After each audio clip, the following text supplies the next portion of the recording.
Radhe Radhe friends. तो आज है पूर्णिमा। पूर्णिमा कह लीजिए या बुद्ध पूर्णिमा कह लीजिए। आज के दिन बुद्ध भगवान का भी जन्म हुआ था। तो एकादशी हो या पूर्णिमा हो या अमावस्या हो, हमारे हिंदू धर्म में काफी महत्व रखती है। तो सोचा आज मैंने आपसे बताया था कि मैं 5 दिन तक बैसाख के महीने में स्नान कर रही हूँ। 5 दिन का फल जो है वो पूरे महीने का ही फल मिल जाता है अगर आप लास्ट के 5 दिन तक आप कर लेते हैं। तो 5 दिन पहले मैंने ब्रह्म मुहूर्त में उठना स्टार्ट किया था। आज उसका लास्ट दिन है, तो मैंने सोचा कि चलो लास्ट दिन भगवान जी को थोड़ा सा प्रसाद वगैरह बना के निकाल देते हैं।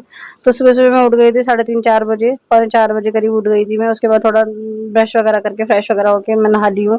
5:15 हो रहे हैं, अभी नहा भी ली हूँ और सब मेरा काम हो गया है। मैं सूर्यदेव को जल चढ़ाने के लिए जा रही हूँ। आज मैं निकालूँगी भगवान जी की थाली। भगवान जी की थाली बनाने के लिए निकालने के लिए मैंने बनाया है आलू टमाटर, खीर, पूरी, ये सब चीज़ें बनाऊँगी क्योंकि भगवान जी को जो है शुद्ध शाकाहारी भोजन का ही भोग लगता है। और एक थाली निकालूँगी मैं पितरों की, क्योंकि कहते हैं एकादशी हो, चाहे पूर्णिमा हो, चाहे कोई त्योहार हो, बर्थडे हो या एनिवर्सरी हो, उस पे हमें पितरों को अपने ज़रूर याद करना चाहिए। बहुत ज़्यादा शुभ माना जाता है। क्योंकि वो हमारे बड़े बुजुर्ग भी आस करते हैं कि हमारे घर की बहू हो या पोता हो या पोती हो, कोई ना कोई हमारे घर के लिए मतलब हमारे लिए निकाले। उसके बाद में गई मैं और रियांश के पापा मंदिर।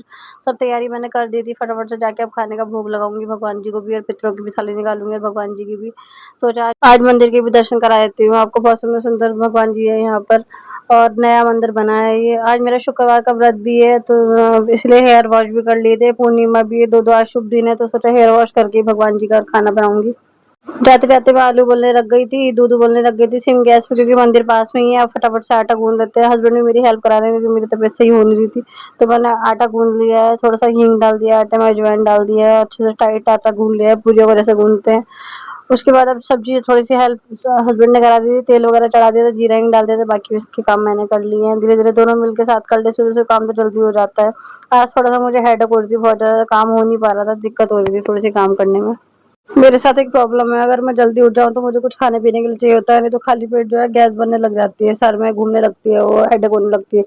लेकिन कुछ खा पी सकती नहीं थी क्योंकि पितरों की और भगवान जी की थाली निकालनी थी और मैं बिना खाए पितरों की और भगवान जी की थाली निकालती हूँ।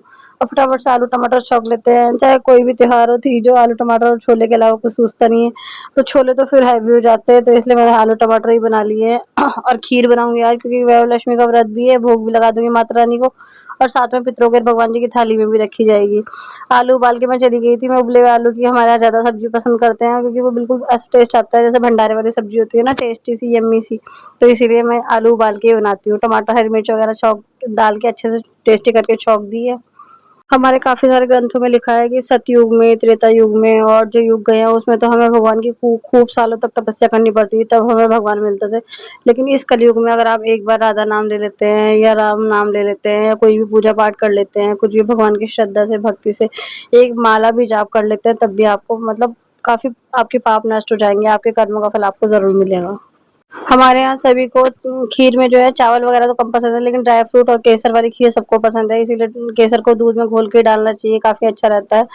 मैंने अच्छे से वो मेल्ट हो जाता है सारे में, तो मैंने फटाफट से ड्राई फ्रूट भी मामजिस्ते में डाल के छोटे वाले में कूट लिए हैं, क्योंकि मिक्सी में करो तो ज़्यादा बारीक हो जाते हैं, वो अच्छे नहीं लगते। और एक तरफ केसर डाल दिए, एक तरफ ड्राई फ्रूट डाल दिए, किशमिश डाल दिए। खीर भी मेरी पक रही है गैस पे और एक तरफ से आलू टमाटर भी छौंक दिया है मैंने, आटा भी गूँध दिया है। आज बेटे की छुट्टी है बुध पूर्णिमा की, वरना सुबह-सुबह तो बेटे को भी तैयार करना होता है, फिर मैं खाना बनाने में लेट हो जाती।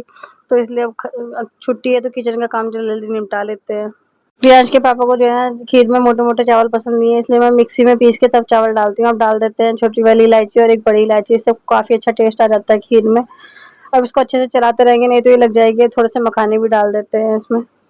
चीनी आप अपने स्वाद अनुसार डाल सकते हैं। हमारे यहाँ मीठा मीडियम खाया जाता है, तो मैंने 1 से डेढ़ कटोरी चीनी डाल दी है इसमें। अब इधर अपने ठाकुर जी को भी नहला-धुला के अच्छे सुंदर वस्त्र पहना के तैयार कर दिया है, उनका श्रृंगार कर दिया है और आटे में लगा दिया अच्छे से लोच, थोड़ा-सा तेल लगा कर के।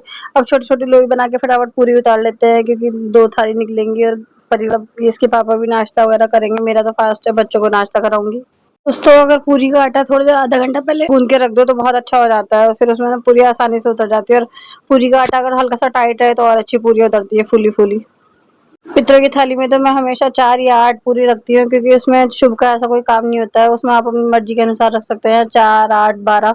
लेकिन जो भगवान जी की थाली होती है उसमें या तो आप 7 रखें या 5 रखें या 11 रखें या 14 रखें।